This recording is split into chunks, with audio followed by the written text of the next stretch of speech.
Closing sekarang silakan Pak Menkeu yang punya uangnya ini, silakan Pak. Terima kasih Pak Ketua. Assalamualaikum warahmatullahi wabarakatuh. Selamat siang, salam sejahtera untuk kita semua. Seperti biasa Pak, saya hanya bagian akhir, cuma ngitung-ngitung duit. Saya di sini sama Pak Tito, kalau nggak disebut namanya ngambek katanya. Masuk detik rupanya. Jadi saya mesti balas. Saya nggak disebut nama, nggak ngambek Pak. Saya ngambek kalau uang yang disediain pakai utang nggak dipakai juga. Jadi saya kumpulin uang banyak, gebuk-gebuk orang pajak, bea cukai ditumpuk di sana nggak dipakai. Sementara di sini bencananya masih susah masyarakatnya. Itu aja Pak. Update sedikit tentang follow up meeting yang sebelumnya Pak Ketua. Saya kan udah mencoret tuh bintang di pergerakan mahasiswa IPDN. Udah jalan ya Pak ya. 1.300 orang ke sini. Ya. Bagus sekali saya lihat tuh di detik di YouTube pelepasannya, jadi bagus sekali. Terus yang kedua adalah satgas jembatan Pak yang sebelah. Sekarang ganti orangnya Pak. Kalau punya utang bosnya datang, kalau udah utangnya lunas anak buahnya datang Pak. Dia udah benar. Jadi kita alokasikan Pak 1 triliun ke satgas jembatan. Terus kemarin di Hambalang ada perintah ditambah 2 triliun. Jadi satgas jembatan punya alokasi dana harus sekarang 3 triliun. Kalau nggak beres juga jembatan di sini keterlaluan. Tapi saya pikir ya utangnya udah lunas ya Pak ya. Kira-kira utangnya udah lunas itu. Makasih Pak. Kita juga membantu beberapa case di mana kan tadi Pak Tito bilang kita perlu kapal keruk ya. Itu ada rupanya perusahaan yang dipinjam kapal keruknya lewat TNI, lewat Menhan. Tapi ada isu bea cukai katanya karena itu dari kawasan ekonomi khusus dimasukin ke sini harus bayar cukai 30 miliar. Saya bingung, mau bantunya mesti bayar. Jadi begitu laporan itu sampai saya langsung saya bilang udah abolish. Jadi kapalnya sudah jalan ke sini nggak usah bayar cukai, nanti kalau sudah selesai tapi dibalikin ke sana lagi, itu yang paling penting. Jadi nanti kalau Pak Tito mau pinjam dari tempat-tempat lain yang sejenis yang ada kendala seperti itu harus bayar cukai segala macam, lapor ke kita langsung kita bypass dan itunya kita pakai. Kan keterlaluan kalau orang mau bantu aja kita pajekin. Terus bicara dana APBN untuk 2026 untuk pembangunan kembali daerah terdampak, saya rasa cukup ya. Untuk DSP di BNPB kami ada 250 miliar, tambah cadangan bencana 5 triliun, tambah juga arahan dari Presiden untuk menambah dana DSP 600 miliar. Jadi dananya 11, kanan saya ini cukup banyak. Cuman sepertinya dia kurang mampu belanja. Nanti itu Pak yang tadi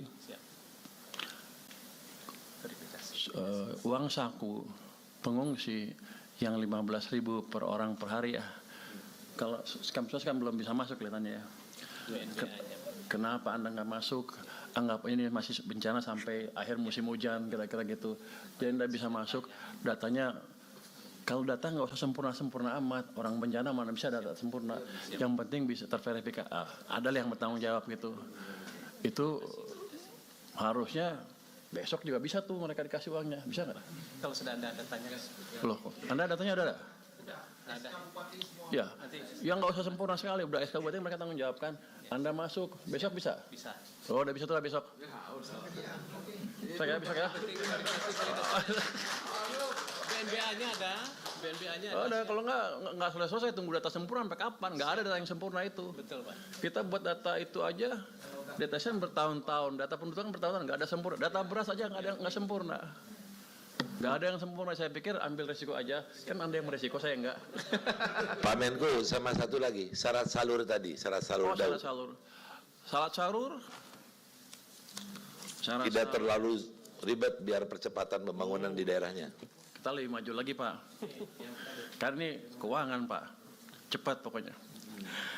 PMK relaksasi penyaluran dan penggunaan transfer ke daerah itu daerah terdampak ya. Itu PMK nomor 102 2025 untuk ini tanpa syarat Pak. nggak ada syarat lagi jadi Pak, jadi aman. Jadi PMK-nya udah ada. Jadi makanya tanggal 2 Januari kemarin ke sini sudah ditransfer penuh. Misalnya ke Tamiang tadi seperti Pak Tito bilang, kita transfer 47 miliar Pak, tapi mereka punya di rekening mereka 132 sehingga mereka punya cash 160. Dari situ sih Tamiang tuh nggak ada kendala uang sebetulnya. Saya nggak tahu kenapa mereka nggak berani belanja Pak. Tekan juga mereka Pak. Kalau itu suruh belanjain aja duitnya. Mau ngumpulin bunga, nanti ada yang periksa loh. Itu Pak, Mas Pur, itu karena petugasnya yang terdampak, Atau pegawainya Ya. semua terdampak. Jadi kita backup dengan pegawai Kemendagri 100 orang di sana. Ya, Untuk poin saya salah adalah satunya. uang bukan masalah utama sebetulnya. Tapi kami kirim ke semua daerah di Aceh ya. Tanggal 2 tuh udah kita kirim semua. Provinsi 147 miliar, Aceh Barat 50 dan lain-lain. Tamiang seperti saya bilang tadi, sampai kota Subulus Salam itu 20 miliar ya. Kita sudah kirim di bulan Januari itu untuk Aceh saja 1,279 triliun. Jadi mereka cukup cash untuk gerak lah kalau mau. Tapi sepertinya kendalanya bukan cash aja. Seperti tadi administrasi yang tadi membuat mereka lambat juga. Jadi nggak masalah itu untuk cash. Ini jadi sekarang setiap bulan tuh setiap awal bulan kita kirim ke daerahnya langsung tanpa permintaan ya. Tanpa surat permintaan kita kirim sesuai dengan data setahun sebelumnya. Dari situ kita prediksi. Jadi mereka nggak akan ada kekurangan dana untuk itu. Pak Menteri, kami mohon efisiensi yang untuk Aceh agar bisa dikembalikan untuk tahun 2002. Kan saya udah bilang waktu itu akan kita ini ya, kan saya hanya belum berani ngomong ke presiden nih. Tapi ini kan dananya udah ada nih. Jadi dana bukan kendala, Anda pakai aja. Nanti saya pasti ngomong atau minta aja Pak Ketua yang ngomong tuh. Pasti lebih cepat. Saya pikir kalau Bapak bisa mutusin sekarang ya kita. Tapi mesti lapor ke presiden apa ya? Bapak lapor ke presiden lah. Saya lapor dikit-dikit. Jadi tapi udah dihitung di kita, hitungannya kita bisa efisiensi kita hilangkan jadi sama dengan tahun lalu. Untuk Aceh ada tambahan 1,7 triliun, 1,8 triliun untuk wilayah Aceh. Karena ini kan daerah bencana, harusnya nggak ada masalah. Jadi menurut saya posisinya seperti itu. Terus untuk pasca bencana kan estimasi awal kebutuhannya 51 triliun.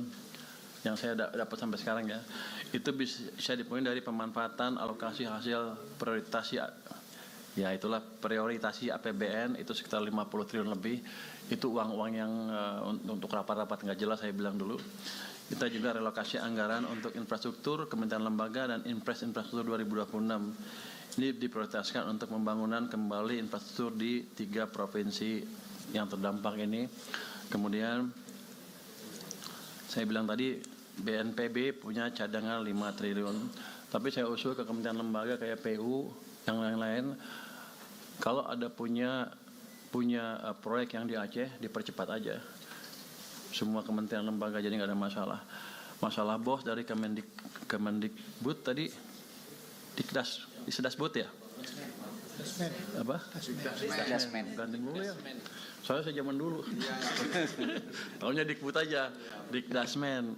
Bos itu pasti kita carikan setelah kita menerima permintaan dari Anda. Jadi Anda percepat permintaannya ke saya, langsung saya keluarkan itu bosnya. Jadi harusnya saya yang balik tanya ke Anda.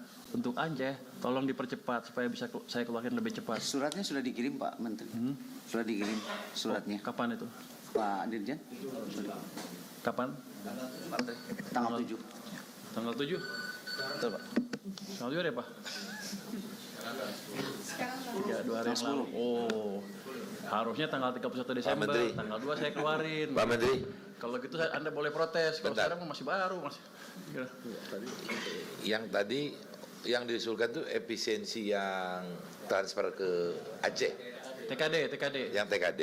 Ya. Jadi permohonan untuk Tidak dipotong seperti wilayah lain. Oke. Itu kan potongnya cukup besar. Anda kena berapa rata-rata?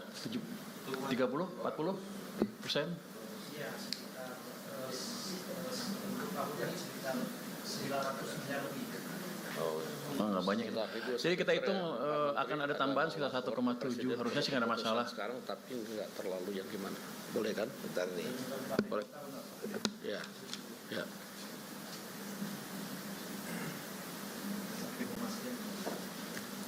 Bentar.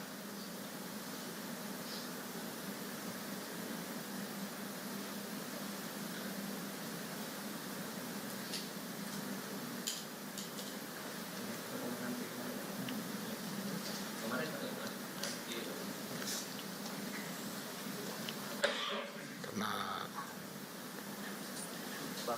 ya. Ya. Ya. Ya.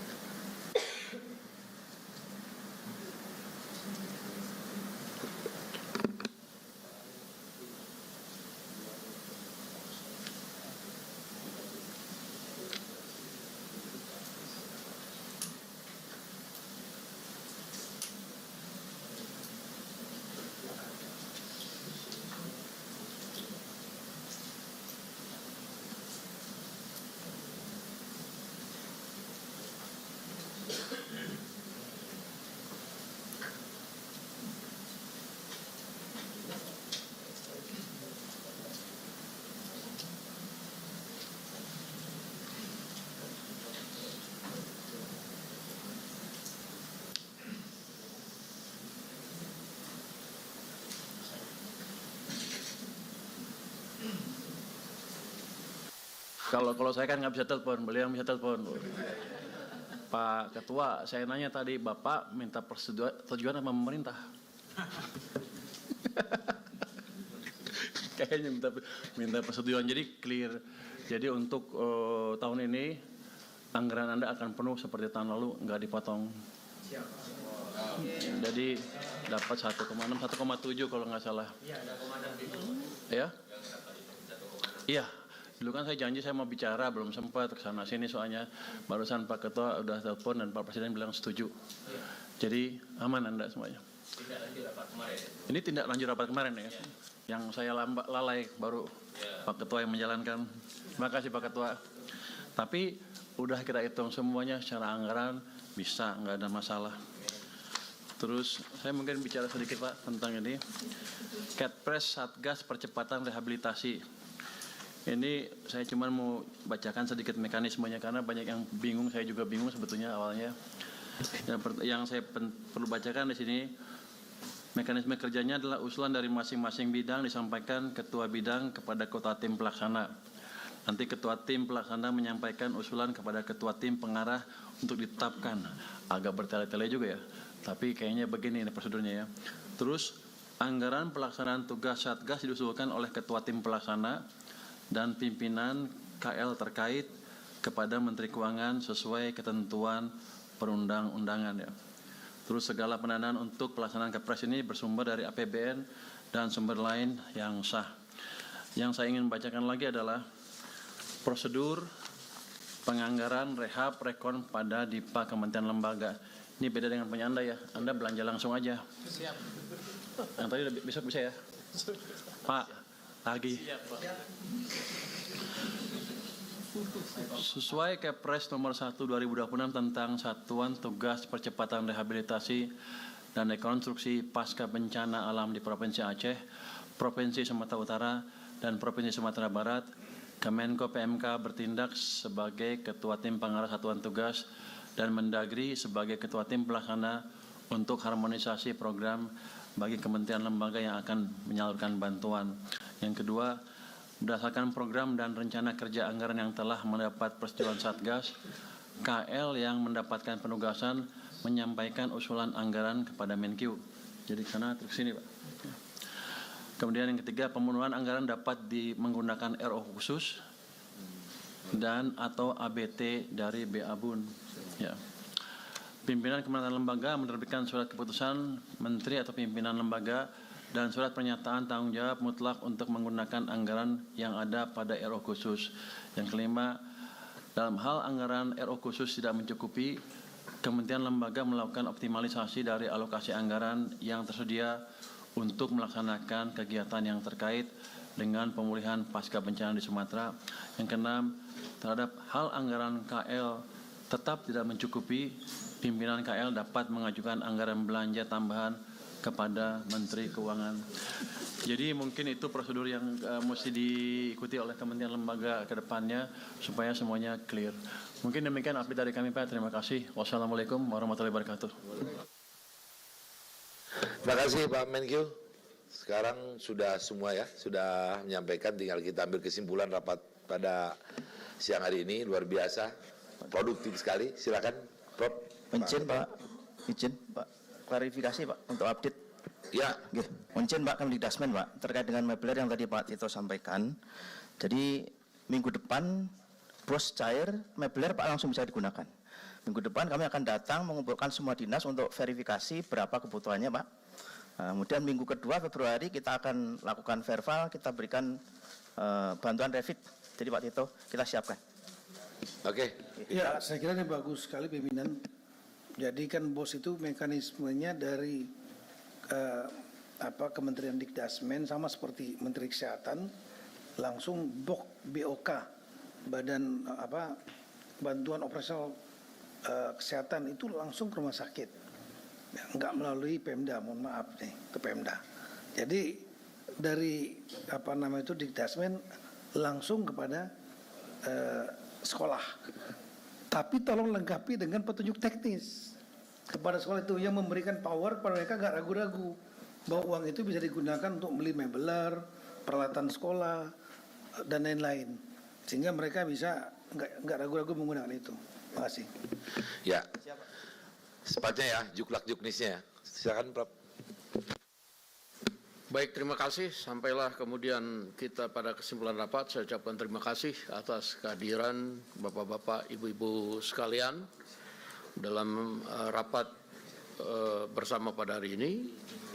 Dengan kesimpulan rapat sebagai berikut. 1. Bahwa pertanggal 10 Januari pemulihan pasca bencana Sumatera pelaksanaannya oleh Satgas Percepatan Rehabilitasi dan Rekonstruksi Pasca Bencana yang dibentuk oleh pemerintah dipimpin oleh Bapak Tito Karnavian, sehingga Satgas Pemulihan Bencana Pasca Bencana Sumatera DPR akan menjalankan fungsi legislatif di bidang anggaran, pengawasan, regulasi, dan koordinasi.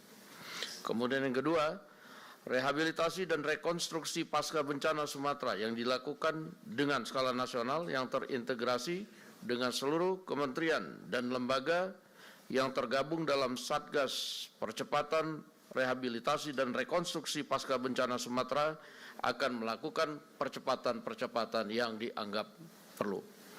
3. Satgas pemerintah dan Satgas DPR menargetkan sebelum puasa roda pemerintahan di seluruh daerah di Sumatera yang terdampak sudah dapat berjalan normal. Dan seluruh daerah terdampak telah tersentuh secara bertahap dan dapat dimaksimalkan agar dapat selesai tertanggulangi, diusahakan sebelum Lebaran. Demikian kesimpulan rapat kita pada hari ini. Saya ucapkan terima kasih. Wabillahi taufiq wal hidayah. Wassalamualaikum warahmatullahi wabarakatuh. Waalaikumsalam warahmatullahi wabarakatuh.